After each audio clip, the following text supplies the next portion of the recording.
Hello, everyone. Welcome back to the Soul Led Career Podcast. I'm your host, Marketa, and I have an amazing guest here today, Wendy Maslin. Welcome, Wendy. Hi, lovely to be on your podcast.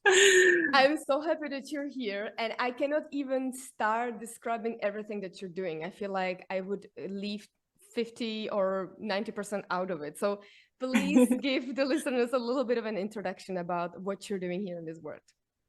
Yes. So I work as a emotional healer. So I basically help people move through fairly deep traumas, but the main things that I would specialize in is basically helping people to finally speak their truth, break out of narcissistic dynamics, and also address the mind-body medicine aspects of suppressed emotions. So digestive issues, stress, headaches, migraines, back pain, all as a result of basically suppressed emotion in the body. I help people clear that out so that they can finally have harmonious relationships and good health and be able to basically express their unique self and finally be seen and heard by the world, basically. Yeah. I love that. I love that. And there is a reason why we are connecting today. So me as a career coach, I'm constantly seeing, or especially from my past in recruitment, when I would have interviews with people, suddenly when they're talking about their journey and when I really get them to talk, that they tell me about this employment and then this job that they did, and you keep seeing that they keep just being in the same pattern and Yes. they keep replaying it again and again and again. And so that's really why I wanted to bring you on as a guest, because these people are in cycles that they don't even realize they're in. So they cannot, of course, even break them. And Yes. so many of them, they say something, and there's this one sentence that I kept hearing over and over again, and the people say, "And that's just how it is." Yes. Yes. Feeling stuck. Yeah. Exactly. Yeah. And the worst is that really when it becomes your worldview, you think that this is how people are, this is who bosses are, this is what Yes. companies are. What is your experience with some of these patterns that people, or maybe even from your story, that Yes. that people do have, like certain tendencies that people keep having in Yes. the workplace? Yes. Oh my goodness. I worked in corporate for so many years. Um, and oh my God, I think I would have had maybe 4 or 5 different, job changes. And when it got to the end of each one, there was just that heaviness and that unhappiness. So I definitely relate to that feeling of, yeah, basically not being happy in a job, feeling completely burnt out, judging the workplace as being, toxic and can't wait to get out of here. And my particular pattern was really not being able to say no and express my boundaries. So at the time, it was, easy to, I guess, judge the workplace or blame, certain people. But in reality, I had a lot of suppressed fear around and suppressed anxiety and a lot of fear of rejection of what happens when I, basically speak my needs. I didn't know how to speak my needs back then. And so I used to, and this also happens a lot with the clients that I take on, is taking on too much responsibilities and not being able to say no, and that being completely normalized and actually feeling very proud of that, but then wondering why you're getting burnt out and resentful later on. Um, because to me, it was like the more I can do, the more I will be appreciated. And often I might have, had my tires pumped up by other staff or managers being, oh, great, you're such a valuable staff member, you do all of these things. And so that to me was like, oh yes, I get complimented for taking on all of these responsibilities. But it didn't necessarily always equate to me, getting a promotion or getting a pay rise. It certainly resulted in me working really, really long hours and building up of, resentment, unexpressed resentment long term. And for me, I ended up having such, it wasn't, completely related to the workplace, but I definitely was getting headaches from unexpressed anger. I had a lot of unexpressed anger sort of stuck in my head, neck, throat area.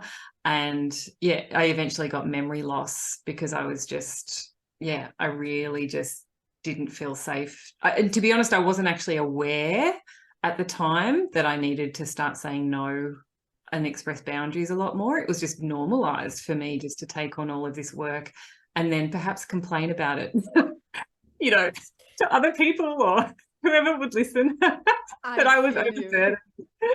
I feel you Yeah. so much.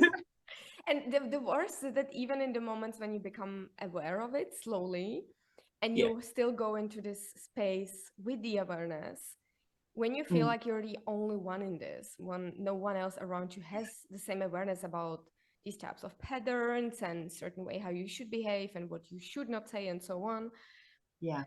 at some point you still feel alone in it. And then even if you do have the awareness, you can still fall for it again, right? Whether Yes. it is becoming part of the office gossips, right? That normally you would not Yeah. be this type of person, but suddenly Yeah. there is this one person who keeps pissing you off in the office, and Yes. you just wanna you just want to live this like short-lived relief. You say Yeah. something and then you realize like, holy smokes, I am now also just gossiper, even though it's not my value Yes. at all. Yes. It just bursts. Yeah. Exactly, Yeah. exactly. So you said that you were not aware that you were doing this. How did it happen that you actually gained the awareness? What happened in your life?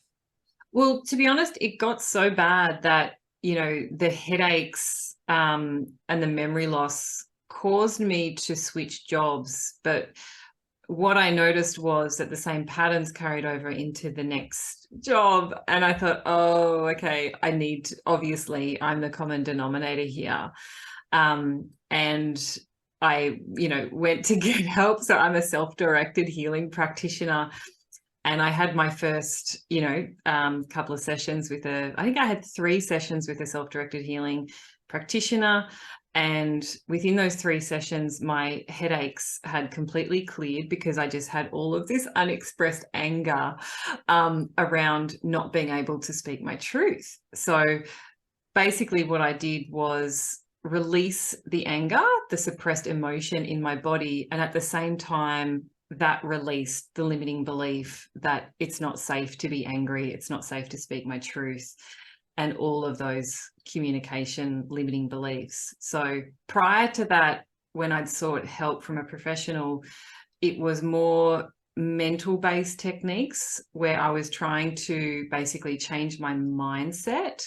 But what I didn't realize was, because I'm quite an emotional, empathic person, it was actually an emotional problem. It wasn't a mental problem. It wasn't a mindset thing, because basically the suppressed emotion from the past was holding my limiting beliefs and patterns in place.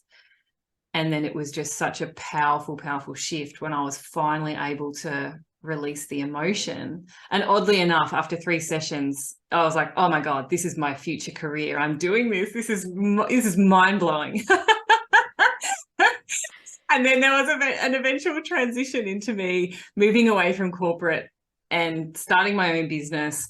But there was a whole heap of, emotional healing along the way to release my fears of, being seen and being heard. And that was another really big limiting belief held in place by, grief, suppressed grief and sadness was, I'm not heard, I'm not seen. And when I finally released any past, grief, heartbreak, sadness, feelings of rejection around that, all of a sudden then I felt safe to, show up on Instagram and do videos and,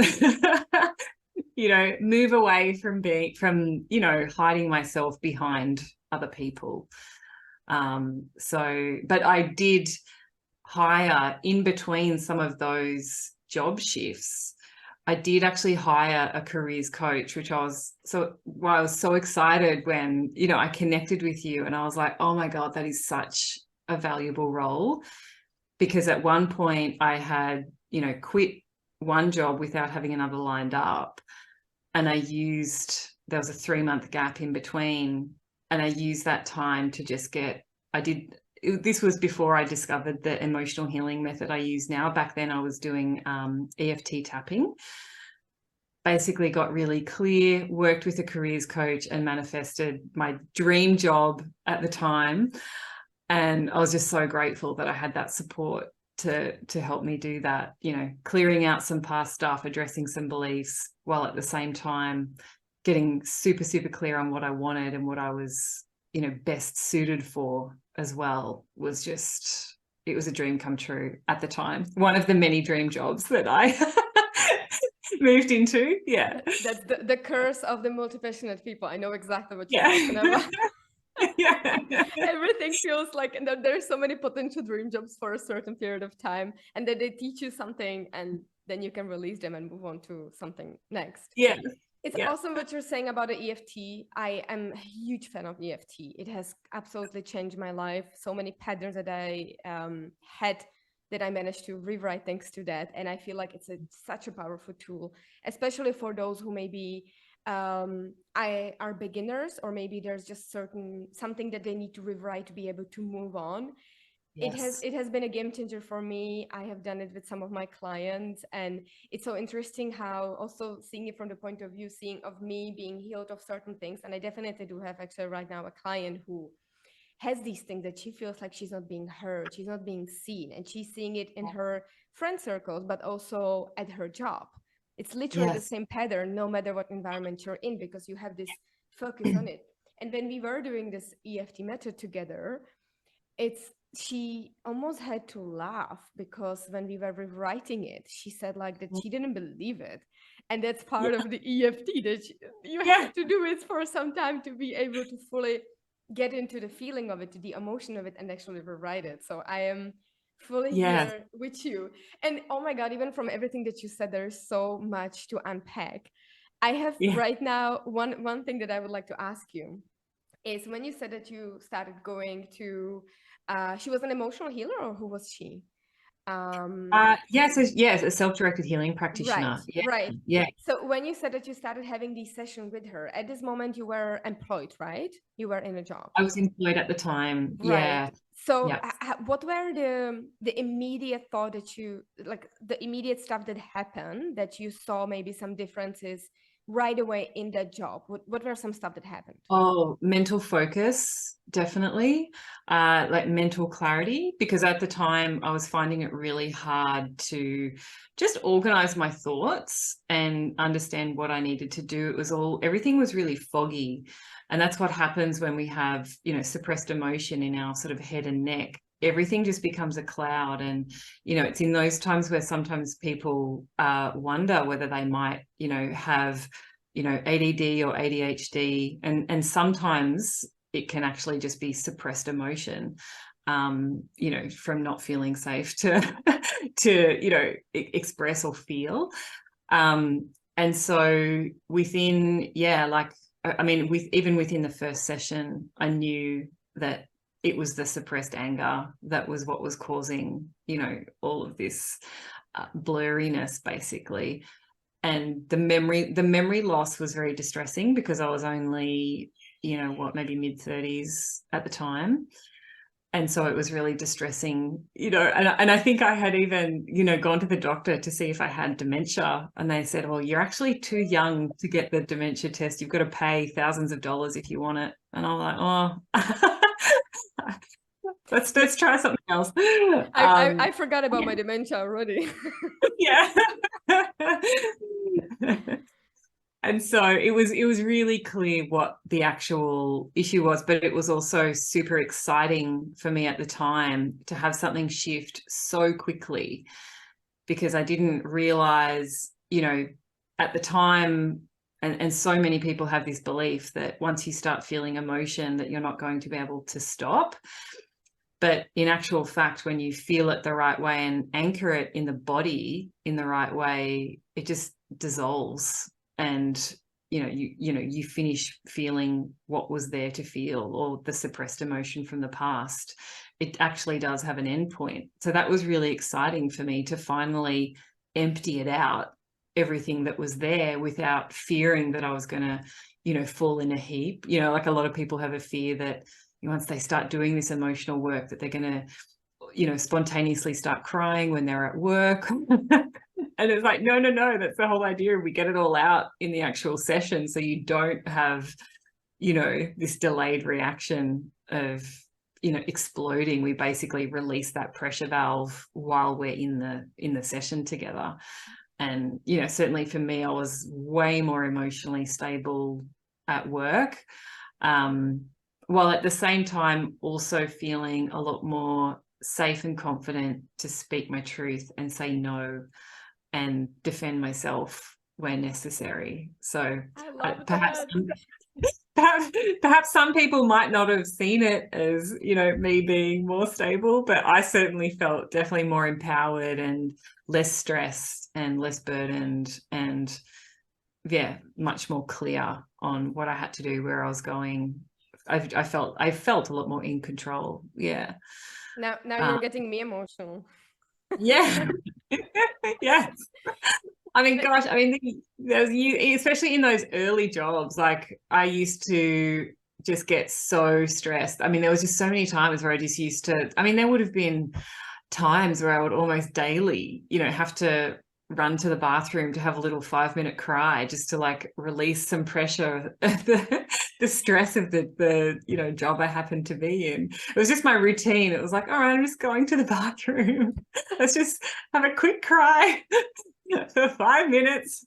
I know it. I think at the time I didn't fully, you know, had I known what I know now, I would have processed it in, you know, 2 minutes instead of needing to be in there for 5 or 10.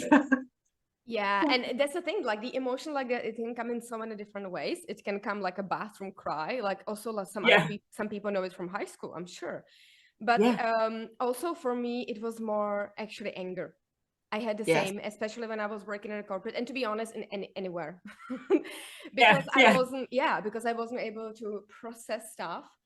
It was really Yeah. coming across as so much anger and resentment. Yeah. That was a huge one, and all of this was definitely being stored in my body. I actually was also visiting an emotional healer, but we Yes. were more like an energetic healer. Actually, she didn't have a name. She never defined herself. Yes. She was doing like physical massages. So I was Yes. meeting her in person, and she literally was like led by the universe, by her guides, and she was working on me the way what she felt. So sometimes it was literally like a physical sport massage. Some other Yes. time I was just sitting and she was kind of like just touching my back and so on. And I have had problems with my back ever since I was a kid.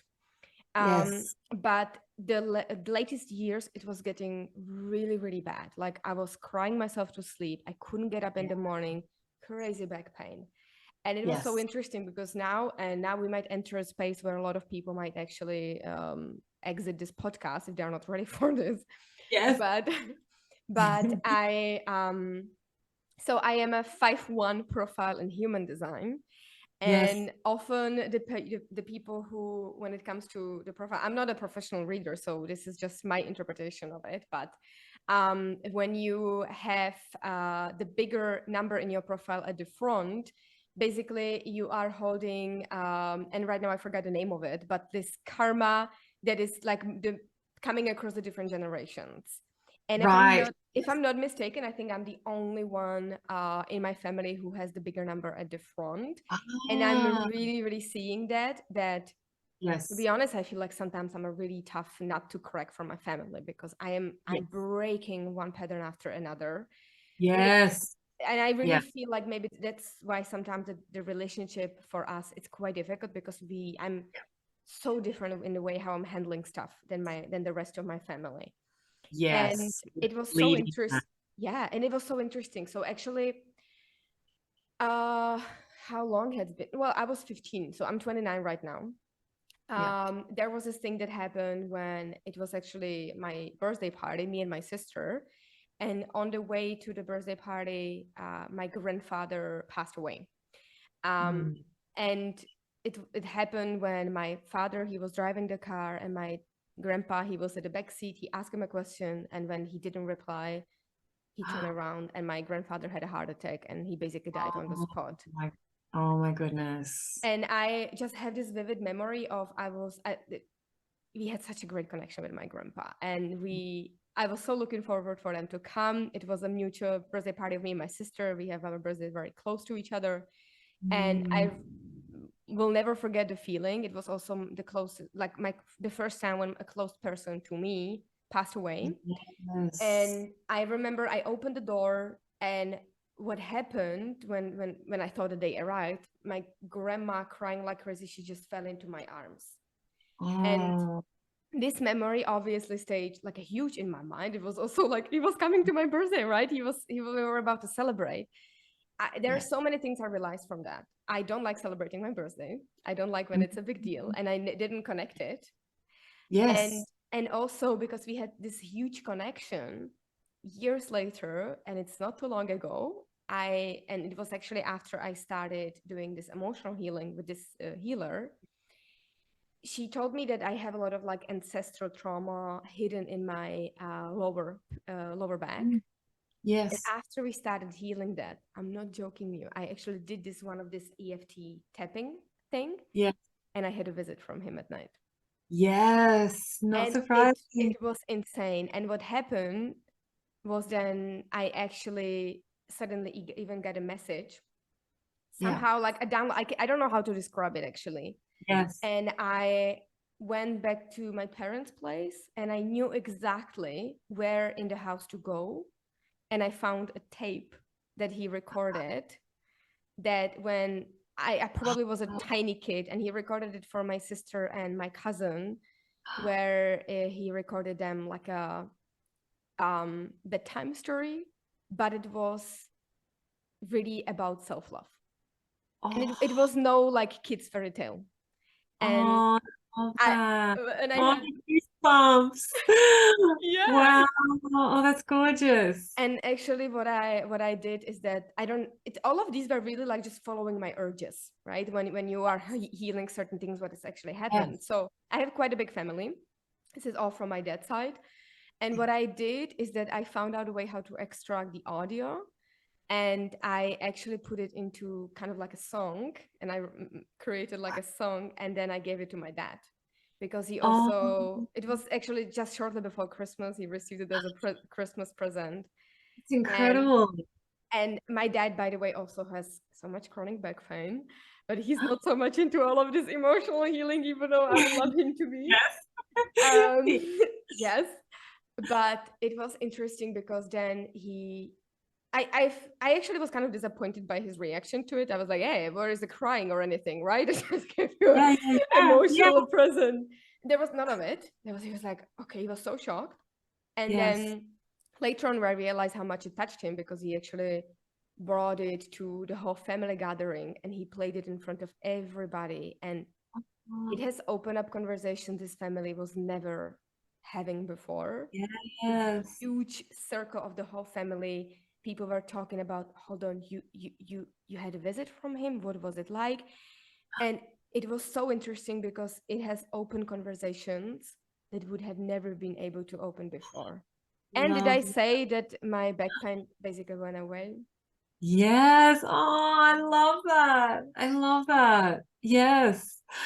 Wow, what an incredible story. I mean, yeah, and that similar things have happened to me as well, where yeah, you have that reconnection with I've had I think it was my great grandmother comes through and had a similar download, and it was just it was just life changing. But occasionally that will happen in a when I'm in a session with someone. Obviously I'm not a professional medium, but it's not uncommon for people to have people who have passed over to sort of come and be present, or a memory will come up around them, and then all of a sudden they'll connect with they'll finally actually be able to feel their presence and receive that download. But oh my God, that's an incredible story. And yeah, wow. So your back is completely fine now?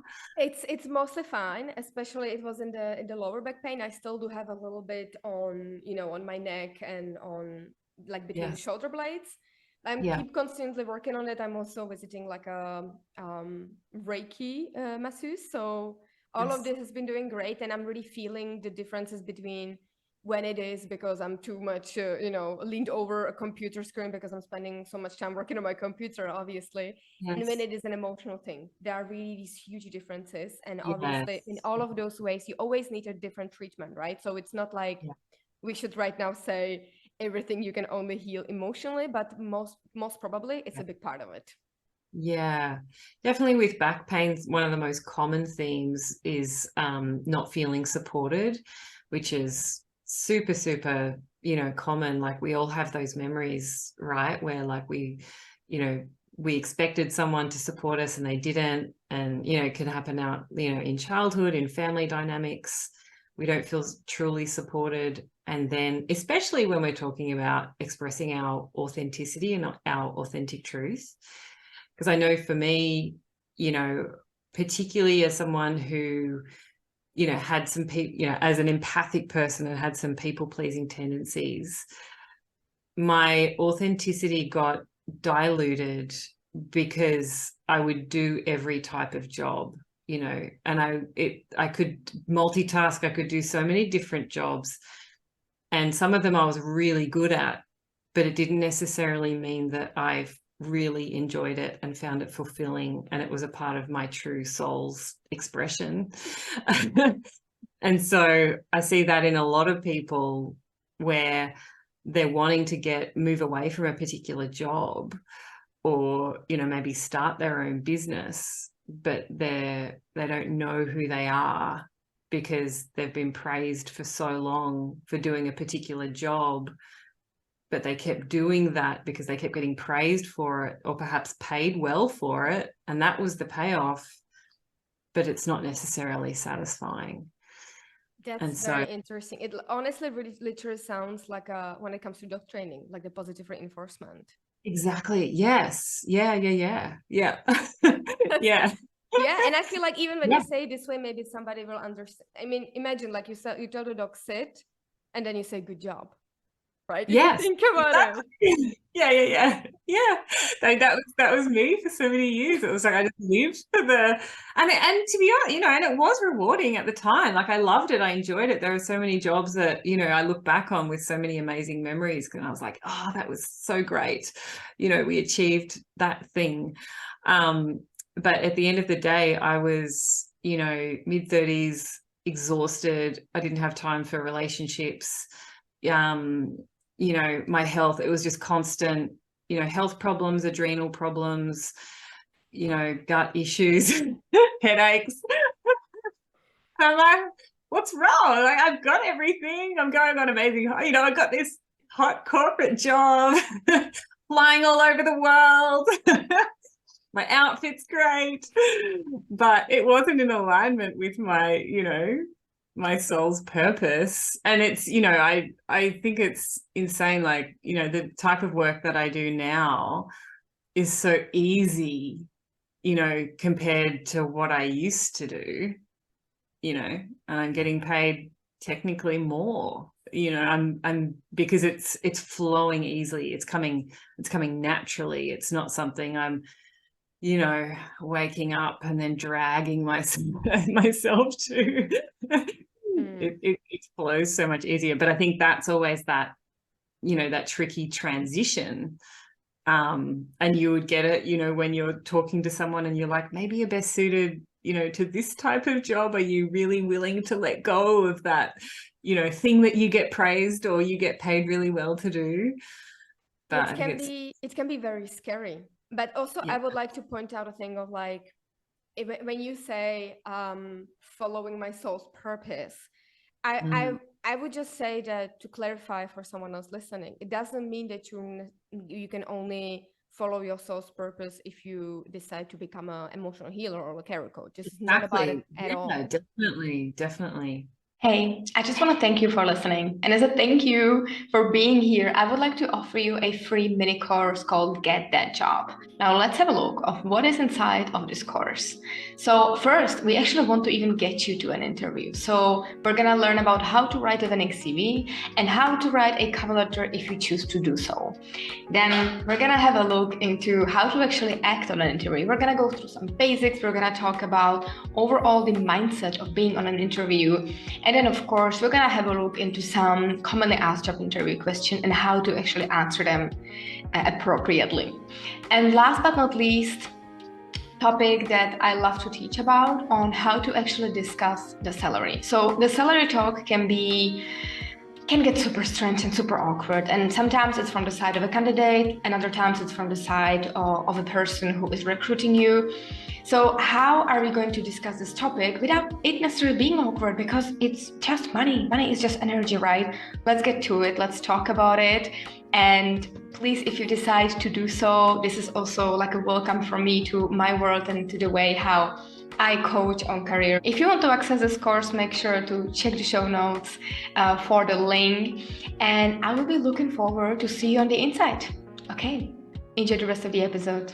Before we jumped on and started recording, we've had a conversation for quite a few days when you were also discussing this part of you can have a dream job that is a dream job for you at the level where you are in the moment, in the level of consciousness, in the level of your evolution. Maybe you have a bigger vision, and maybe this is just the part of the journey of coming to the bigger vision.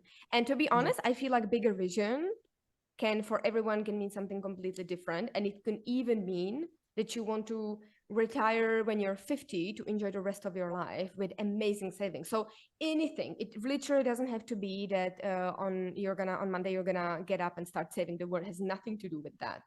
Yes. How do you see this when it comes to having for those who only have an audio, who I'm doing quotes, who only has this dream job for let's say 2 years, and how do you then feel about when people come to you and maybe they feel these fears of maybe switching up their careers? What are some fears that are behind all of these changes?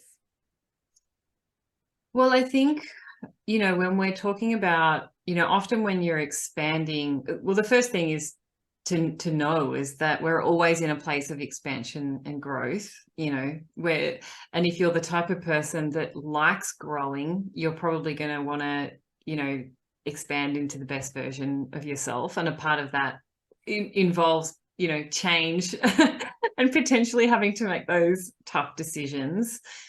But I think most of the time, any type of limiting beliefs can come up when we're, moving into another role. And it's just important to know that that's normal. If you've got, if you're in a job, what was your dream job? Like for me, I had so many different dream jobs and they all ended with me getting resentful. But at the time, that resentment was also me starting to push up against some limiting beliefs and expand into a better version. And each job did get better. There was some assessment of beliefs on a mental level. Ultimately, I needed the emotional level, but there was still assessment of, how can I improve? What's out of alignment here? Is there little mental patterns that I can improve? But I think I wished in hindsight, having had quite a few career changes, I wished I hadn't beat myself up for wanting to change and thinking that I should stay somewhere long term, because I guess I grew up with this mindset that, you needed to be loyal to a job, and it was a bad thing to, change or move on. And it was sort of seen as unreliable or flippant. Yeah. Mm-hmm. Flaky.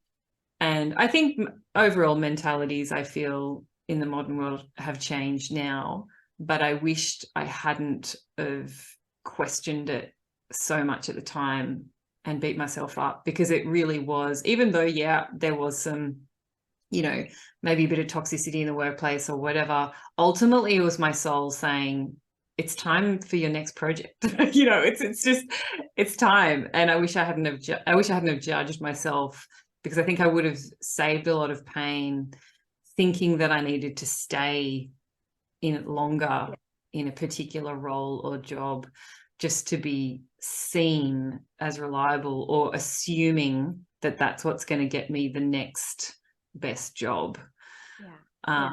So that's my big thing. It took a long time. Yeah, Yeah. I'm feeling that very, very deeply. And I feel like for me, I am crippled by the fact that I come from the recruitment as a background, because you see a CV where a person has been here for a few months, then maybe 3 years, then like 5 months, and right away the thought of you as a recruiter, because that's just how you would say it, or because then you need to introduce it to your clients and so on. In your head, there is a thing of, oh, that's a job hopper. Yes. And Yeah. right. And obviously this is then the thing that the clients would say, the companies often will be like, oh, I'm not sure, because it's also understandable, because they need to onboard a person, they need to teach them everything, and nobody wants to be doing this every few months, right? There's no way how then to be productive. But it's funny how people would think so much about only the side of the candidate, of the person, if he or she, if they are a job hopper or not, but no one is thinking about why the person maybe needed to quit that job, right? Yeah. It's super complex. I definitely don't say that it's easy and that it's a fault of a certain person, certain side, because it's just way too complex. It can be the fact that the person just should have never gone for this position. They should have never maybe accepted it. Some of the stuff you cannot see in the moment is just impossible, right? We are not robots, we are still human beings. And then there can be so many personal things related. And then also the fact that you might just not be an energetic match with a certain situation and with a certain person that then you would be working with. Yeah, definitely. Yeah. And it takes courage to make that hard decision to go, actually, you know what, this isn't right. I'm best moving on and finding somewhere that I am in alignment with. Yeah. Could you share with us maybe some experience of your clients after they have done maybe some sessions with you? What do you see some maybe immediate and long-term results for them? Immediate results would be definitely like more energy, feeling lighter. We're clearing anxiety. So what I do at the beginning of a session is rate all of the different emotions out of 10, and one of them is anxiety. How strong is your anger out of 10? How much are you blaming yourself out of 10? Blaming others? All that type of thing. And so one of the big things I notice with clients is the anxiety level on average reduces once we start working together. So after one session you can have a massive shift in that particular session. Say for example, if your anxiety is 8 out of 10 or a 10 out of 10, at the end of the session, it's very common that that's down to a 1 or a 2 in the body. And then so they're going to work the following weeks and they don't have that anxiety in their body. They're not waking up feeling sick at the thought of going to work, or the thought of having to do that presentation or whatever it is. So the immediate result would be clearing anxiety or reducing it significantly. And just a little plug into that, the moment when you don't have this anxiety in yourself, you don't spread it on others. So I'm sure that this is also the immediate keep going. Making clearer decisions, delivering. I've had people say, oh, I'm finally not procrastinating, getting that thing done. I can just get my job done, and away, I'm actually functioning at work.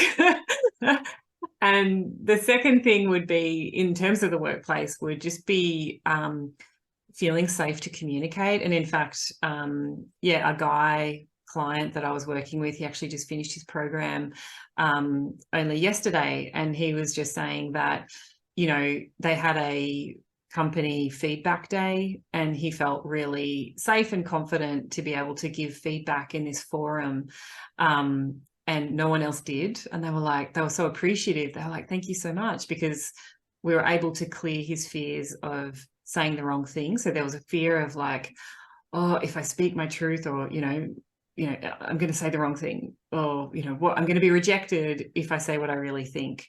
So it was clearing the fear and the built up anxiety around those memories in the past where perhaps he had said something and it wasn't received well, or someone rejected him, those types of things. But clearing away the emotion out of the body once and for all around those memories.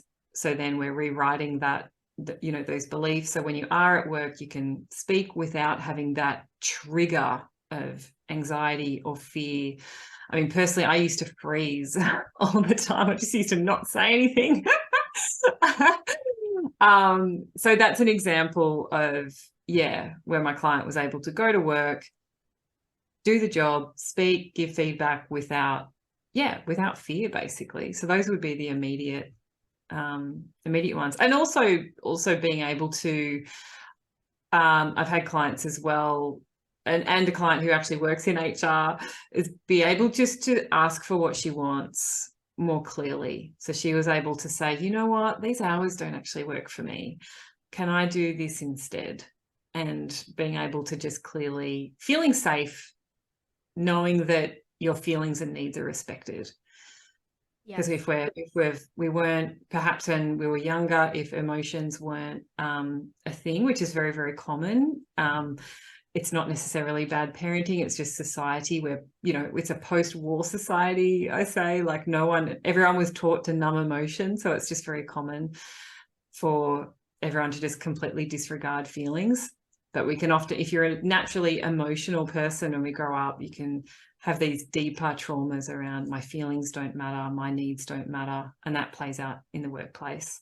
So we want to clear that so that you feel safe, to express feelings and needs without it being this huge deal. It's just a conversation. So yeah. For me, one thing that I'm hoping to be able to bring to this world is for people to realize that healing emotionally, it's not a nice to have, it's a responsibility. Because we are coming back to, let's say, as an example of this client of yours, right? He was so worried to give a feedback, and then you did this emotional healing technique in whatever form it was. You can tell us later how you're working with people.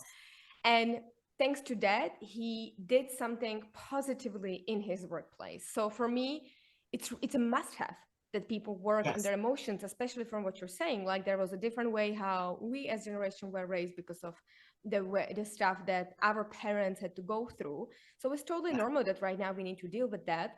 But we need to be thinking in a short run how we are influencing the people around us, and in the long run how we're going to be influencing the other generations. Yes, exactly. And oh my goodness, I mean, I think it's that that self-responsibility thing. And it's expanding on what I was saying about, post-war society. It's like everyone in that generation, parenting wise, were doing the best they could with what they knew.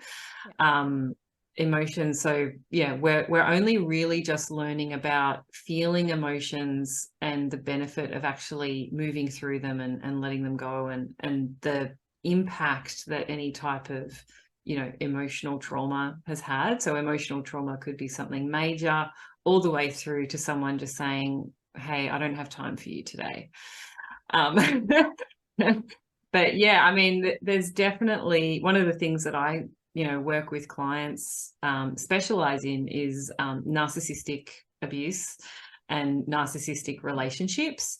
And often what people don't realize about narcissistic dynamics is that often a narcissist, someone who's displaying narcissistic traits, often it's very, very deep emotional damage.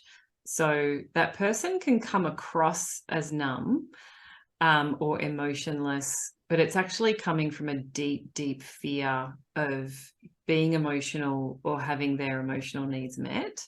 So even though I have technically, been in some narcissistic relationships, I know I've certainly displayed narcissistic traits, perhaps not as maybe as severe as certain personalities, but I've certainly been so emotional that I've had to emotionally detach or pull away from people, or perhaps give some people the silent treatment or cut and run, or been so scared of rejection that I might have hardly said anything at all and maybe ghosted people, or left jobs without saying anything, or it can manifest as well as yes, and so I've certainly displayed narcissistic traits. I'm certainly not the type of person that, you know, has necessarily, you know, verbally abused, you know, staff. But yeah, it's probably, in hindsight, you know, I probably, you know, contributed to some stressful situations at the time, perhaps by not, you know, saying anything, being too scared to say something. And I might have acted really cool, calm, confident at the time, but emotionally was just a wreck. So yeah, I think it is a responsibility to make sure that we're the best person that we can be, you know, Yes. not only for ourselves, but others, for It's sure. good. It's really good what you said right now, that even not saying anything is a form of responding. That's really Yeah. good. Yeah. Could you please expand a little bit on the narcissistic behavior? So for somebody who, because I feel like it's one of those words that we keep hearing, but maybe Yeah. we understand something differently behind it. So if you could just describe what type of behavior is a narcissistic behavior. Yeah, so basically in a narcissistic dynamic, one person is really making the other person responsible for how they feel. And so someone who is a match or a recipient to a narcissist will be someone who will be susceptible to feeling loads of guilt and responsibility for how someone else is feeling. So if someone else is feeling anxious, the narcissistic victim, I don't like using that term, but for the purposes of the audio, and a victim of narcissism will completely rush in and buy into any verbal abuse that says it's all their fault, this went wrong, you know, it's all your fault that the project failed, and even if it's not. So if someone is casting blame on someone, if you have a deep belief that you're responsible for someone else's feelings, then you'll be really affected by that and crippled, and your self-esteem will plummet. And so in a narcissistic dynamic, technically speaking, both people have the belief that they are responsible for how other people feel. And so it's a destructive cycle where we want to rush in and we want to take an action also so that we don't have to feel what the other person is feeling. So if you often have a, you know, say an aggressive narcissist, and then you've got the narcissist victim, it's the narcissist victim wants to stop the aggression in the narcissist. So they will do anything. They will be like, I will do anything for you. Hey, I'll go here and I'll go there and I'll do that job. Anything to stop you feeling, but you can't stop someone else. We can't control other people's emotions, and we're not responsible for other people's emotions. And so one thing that I had to do in myself was get comfortable feeling my own emotions, and especially my own anger, because once I did that, it meant that I wasn't afraid of someone else's anger. So I could be in the presence of someone who was yelling at me and be like, oh, they're just feeling anger. And I'm not responsible Reflection of for the, anger, yeah. you know? And because I'm comfortable feeling my own anger, oh, it's okay. It's safe for the other person to be angry and not get caught up in that storm. So the more safe I felt, feeling any of my emotions. And that's why today, you know, the work that I do, I don't really find it draining. Yes, it can be tiring, but I don't find it emotionally draining, because any emotion that my client is feeling, I've felt them all before. You know, I'm comfortable feeling anger, rage, shame, embarrassment, humiliation. It's just a feeling. It's an emotion. It's energy in motion that's just moving through the body. It's not who you are. And yeah, I know that I'm not responsible for what someone is feeling. It's coming from within them. So the more we get like comfortable with our own emotions, the less we're going to get stuck in those toxic relationships where we're you know, accepting someone else's blame and you know, how they, you know, we're not taking it quite so personally, but that happens, you know, in the past, before I did this work, all of that stuff was mental. You know, I kept telling myself that I wasn't, you know, I was trying to convince myself that it wasn't my fault, or you know, I needed someone else's validation to say, oh, but it's, you know, it's not your fault that that thing happened at work. And I'll be like, yeah, you're right. You know, let's go and bitch with some other staff members. It wasn't my fault. But deep down, emotionally, there was a part of me that did believe that it was my fault, and then it was all my responsibility, and I shouldn't have let that happen, when it actually wasn't. This is big. But This is big. on an emotional level, I believed it. So I had to release the deeper memories and traumas where I had taken on responsibility for someone else's emotions. And that's because I'm quite an empathic, sensitive person. Not everyone's sensitive, but there's a lot of people that are, that, you know, are taking responsibility for how other people feel. Yeah. When you said emotion is energy in motion, I love the moment you said it, because I just had this visual image of the human body and the energy just passing through it. And if you let it pass, it comes and goes. Exactly. And you don't have to hold on to it and then take it and whip others with it and whip yourself. I just read this like visual of it. And then I had literally, like, maybe right now to paint the picture also for others, the way how I'm seeing when people are sometimes behaving in a toxic ways in a workplace. And right now, we don't care if it's a corporate or not, whatever is the environment, just a workplace.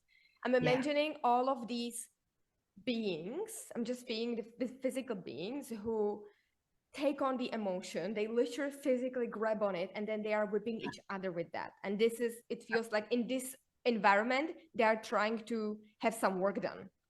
Yes. It's ridiculous. Yeah, exactly. There's work to do. There's all this emotion. Imagine that you're a developer, you're trying to write some code, and there's someone else whipping you with their emotion, and you're whipping them back while you're writing the code. Like, it's ridiculous.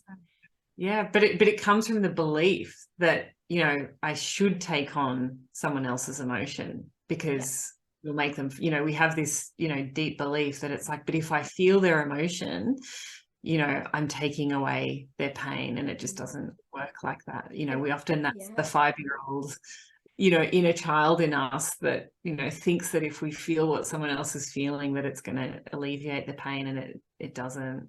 It doesn't. Yeah. In fact, the less we take responsibility, the more that person is able to contain that emotion within themselves, to process it themselves. Yes. And that's why I really feel like it's so important to have these conversations, because it's the start, right? The moment when you just become aware of, oh, okay, this is actually, I am reacting this way. And what can I do about that? When people come to you, you know, with these types of behavior, these types of tendencies of like, oh, I have a tendency of people pleasing, or first of all, it's already amazing when they actually even have the vocabulary to be able to describe this, right? And recognize it in themselves. But how do you then take them on the journey? Like, how do you then work one-on-one with people? Yeah. So basically, most of my clients go through my 3-month program. So we have a weekly session, and where we do a deep dive into the, you know, if there's emotion there to clear, then we basically clear it. So we're looking at, all of the limiting beliefs. And some people, you know, will come to me, they'll be like, this is what I want to achieve. I don't actually know what's wrong. I don't actually know what the problem is, but I just know that something's got to change. I need to change my situation. And often people will come to me when nothing else is working. So we have those, you know, weekly one-on-one sessions. There's also chat support in there. So when I'm working with a client, what I'm also helping them to do is to learn how to process that emotion on their own, you know, away from the sessions, so that they have that coping mechanism that they can use when they get triggered, especially after they stop working with me. Because I know certainly, you know, I had a tendency of getting like addicted and, codependent on, whatever, therapist I was working with. So that's why I like this method so much, is because it empowers you as a client to, go within, exact same thing that we do in session. Yes, it's easier. Yes, I help the client go deeper. But ultimately I'm coaching you in between how to actually process those emotions, because the method that I use, it's something you can do in 5 minutes. We're not talking about like a huge ceremony here. It's something that you technically could do if you did need to run to the bathroom to process some emotion. Some people are surprised at how once they actually do the process and we're anchoring the emotions in the physical body, it might only take a minute for that anger to actually move through your body. But if we don't do that exercise, it could fester for weeks, months, even years. So I'm basically empowering people to learn how to do that, in their own time. But we're also using those sessions as a really great opportunity to deep dive as well, and really once and for all get out all of those emotional triggers. So that is amazing. Do you have some success stories for us to share? Something huge that you saw, some changes in clients? Yeah, definitely. So often I do work with, obviously, because most of my clients tend to be quite empathic, sensitive people. A lot of them are, creatives. One of my clients is an actress. And we basically, she had some fears around, speaking her truth, a lot of suppressed emotion here in the throat. And she ended up landing a role. Often I say with my clients, we do the 3-month program, but often it's really interesting. Within 9 months' time, there's just a complete transformation. And she ended up landing a role in like a Hollywood movie, which was pretty satisfying. Just because she was finally able to, release those blocks to speaking her truth. And also, obviously with that type of industry as well, there's a whole heap of stuff that happens behind the scenes in order to get to that point. So that was a really satisfying, it's like, yes, we did it. And I often say to people when we start working together, it's like, if I could create a miracle for you, what would that be? Beautiful. That's amazing. Yeah. Do you currently have like open spots for people if they have right now been listening, they love it, they're realizing the stuff that they need to work on? How can they get in touch with you? Definitely. So you can apply for my program. It is called the Freedom Code Program. And if you are interested, head to wendymaslin.com. So I'm also on Instagram as wendy.maslin. You can check out my videos there and you can apply for the program. And the changes are just it's so satisfying to me to see just those massive changes. And the 3-month program helps someone do that because there's just so much momentum behind it.